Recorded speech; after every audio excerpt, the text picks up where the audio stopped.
Let's go down to New Zealand and join Chris Rattue, who of course joined us on the show about 18 months ago to tell us that, you know what's the whole point of playing the World Cup? We should just hand the trophy over to the All Blacks. At the time we thought he might be right. Just give us the World Cup now was the headline on the New Zealand Herald. Chris, you know what? We're ready. We're just going to roll over this weekend. There's actually no point in us even showing up next Saturday in Tokyo. Your boys are going to give our boys one hell of a beating, right? Yeah, you got a terrific memory. I think it might be a bit closer than that. A lot's happened in the past year or so. And the All Blacks aren't really that unbeatable outfit anymore. And I think the build-up for them over the past month hasn't turned out to be all that good. By the time they take the field against Ireland, it'll be a month since they had a decent game, and I think that plays into Ireland's hands a bit. Steve Hansen was talking during the week, or actually just in the last 24 hours, about that, and said that on Friday the GPS levels were off the charts. So obviously it was very intense, and they're able to track and manage this. But is it a genuine concern, as far as you're concerned at least, that those training matches, they're great and everything, and everybody's trying to win a place in the team, but ultimately a game is a game, and the competitive instinct kicks in, the adrenaline, the fight or flight proper experience of a match counts. Absolutely. And they one of the key players, as everyone knows, for the All Blacks is Brodie Retallick, and he's had about 30 minutes of proper game time against a weak side in a couple of months. So I don't really see how he can be at top speed for this game. And what you'll find with all the coaches now, they're going to be talking positive, aren't they? I heard Eddie Jones talking in a similar manner about England having its last pool game cancelled, and he sounded positively in party mode about it. I just don't believe it. I think a game gives you things that you can never get out of a training run, even if the training runs these days can be very physical. Yeah, they can be pretty physical, but they can't, as soon as they start to get so physical, like it might actually resemble a game, they call a halt to it for fear that somebody might get injured, which, obviously they don't do in a game. You talk... Yeah, I mean, in a game, you have to take yourself to places that you may not know you had, type of thing, and you don't entirely know what the opposition is going to do. And I think the relevance here is if Ireland can get off to a good start and put some doubts in the All Black minds, I think that lack of game time could be, that factor could compound a bit. I guess the counter argument is that in the opening game of the World Cup, the Springboks did get off to a good start and looked really quite hot for that first 15 minutes. And then there was just a 3-minute period where all of a sudden, bang, bang, and the full array of talent of this All Black side was laid bare for the world to see. What's the real All Black team at the moment? Because obviously they're capable of that burst, but they're also capable of just being a bit flaky in games. Yeah, absolutely. It's a fair point. And I think going into the quarterfinals, you could say that I think the one team that's really showed what it's truly got, put all its cards out there, played to its absolute level, is Japan. I think all the other sides who are in the quarterfinals have got this up and down thing going on, and I just went over the tape of the great Irish victory last year against the All Blacks. I went through that game this afternoon, and to be honest, I came out of it none the wiser in many ways. I looked at the way the All Blacks played in there and wondered if they were really showing everything they had. It seemed like they weren't playing with the full deck in a way. Even Ireland, I looked at some of their little moves in that game, some of the clever little things that Ireland do, and I wondered what else is up Joe Schmidt's sleeve. And I'm not sure that we've seen everything yet. And I don't think any of the sides, none of the big guns are really going into these quarterfinals in tip-top condition. There's a bit of doubt over all of them. They've had up and down tournaments, including the All Blacks. So, that's the way this tournament's evolved.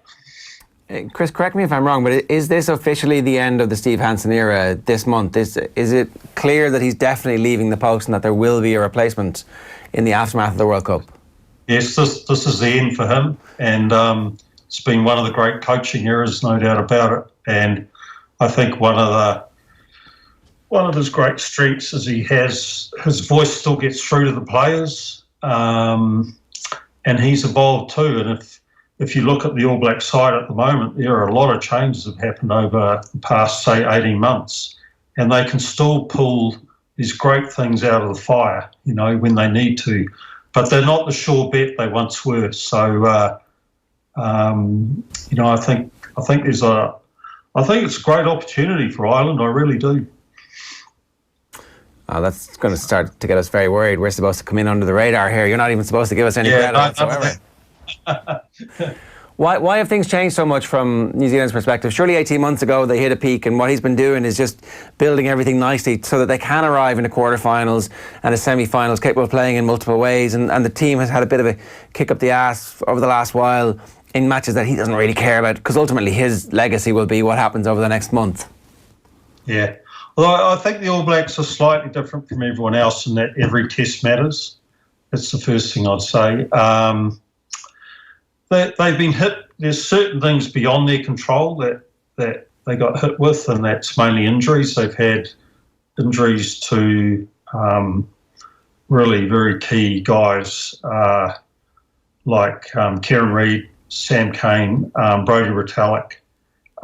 There's a sort of strange business with Liam Squire, who I think found the mental stress of playing Test rugby too much. It's not been totally explained, but he basically stepped down. There's been other things that I think are within their control, that they've not selected stable sides. Other players such as Sonny Bill Williams have sort of had a lot of injuries. He's only played something like 43 games, I think, since the last World Cup. So, and the injury to Damien McKenzie. So they've actually been hit by a lot of things. There's been form issues, particularly Rico Ioane, and form good and bad. Some other players such as Scott Barrett and Artie Severe have really risen to the task. But it's not the settled kind of great All Black side that you would have associated with the past, when they could roll out, say, a loose forward trio of Reid, Kano, and Richie McCaw, of course, and just know exactly what they would produce in a game. They will go into this game not totally sure about what some people will produce, and that's something that Ireland should really be preying on. I think really pressuring certain areas. One of the suggestions was that in preparation for this period of the World Cup, that the All Blacks had been working on a way of counteracting the high pressure defence that Ireland had been successful with them against. What is the result of that? And how do you see that manifest itself in a match? Yeah, well, that's a great question, and it's probably one that we could have asked more down here. It tends to be in New Zealand that the All Blacks sort of put out a sermon every now and then, and a lot of the time the All Blacks put out a sermon, and we don't question it that much. But I think that the big move was moving Beauden Barrett back to fullback. That's what he can do in broken play, or any slight gap, or even gaps that aren't there for other people, is off the charts, really. So that's one of the things they did, and they and I'm not sure if they'll really use this against Ireland. I presume they will, but they like to kick wide. Richie Mwanga will kick wide to his wingers. So those are probably the two most obvious things they've done. But, if a team can get its rush defence, as they call it now, if they can get it in order, and you can put a bit of doubt in any team's mind, those plans you have can come unstuck. The Barrett to 15 decision is obviously a difficult one for a coach to make because he's such a great 10, but it's effectively baking in a bit of unpredictability into your game plan. And certainly our New Zealand coach in Joe Schmidt likes everything to be as predictable as possible from his perspective, that he knows exactly what his team are going to do under any one of the myriad different potential outcomes in any second of the game. Where was Steve Hansen able to make that decision and just decide, yeah, you know what, I'm okay with the fact that Barrett's going to do what he's going to do at 15, you're all just going to have to follow him and follow his lead, and that's what the right course of action for us as a rugby nation is right now? Yeah, I think when you're brought up playing rugby and the influences in league and rugby around you in this part of the world, and I'd include Australia in that as well, is that it is a game where you take some risks and there's a culture of attack and flair. I see the way Joe Schmidt coaches there, and it was really interesting going over the last year's game today, particularly in the first half, the patterns that they used. And I don't know if players in this country would really respond to that type of coaching so much. I think that the game is seen a little bit differently down here. And when you produce players like Beauden Barrett, then you really have to give them the chance to show what they can do. And I think that I personally think he's a once in a kind of lifetime player. He's not universally loved down here to some respects. He gets a lot of criticism from the public here, and people doubt him and say that I hear people even in the media say that he's overrated. So he's not. He doesn't have the universal approval that, say, Dan Carter had here. So that sometimes I think players like him are maybe respected more in other parts of the world than they are here. We're a hypercritical rugby country.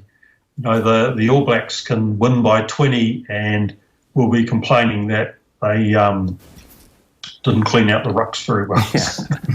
Yeah, no, great. I understand that. Chris, you were pretty confident a year ago. I expect you're still pretty confident that New Zealand will win this game. Are they going to win it well, do you think? Yeah.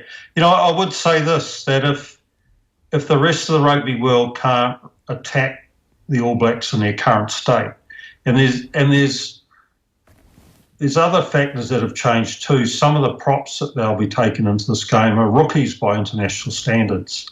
And, looking at that, once again, looking at the game last year, Furlong and Healy were just immense.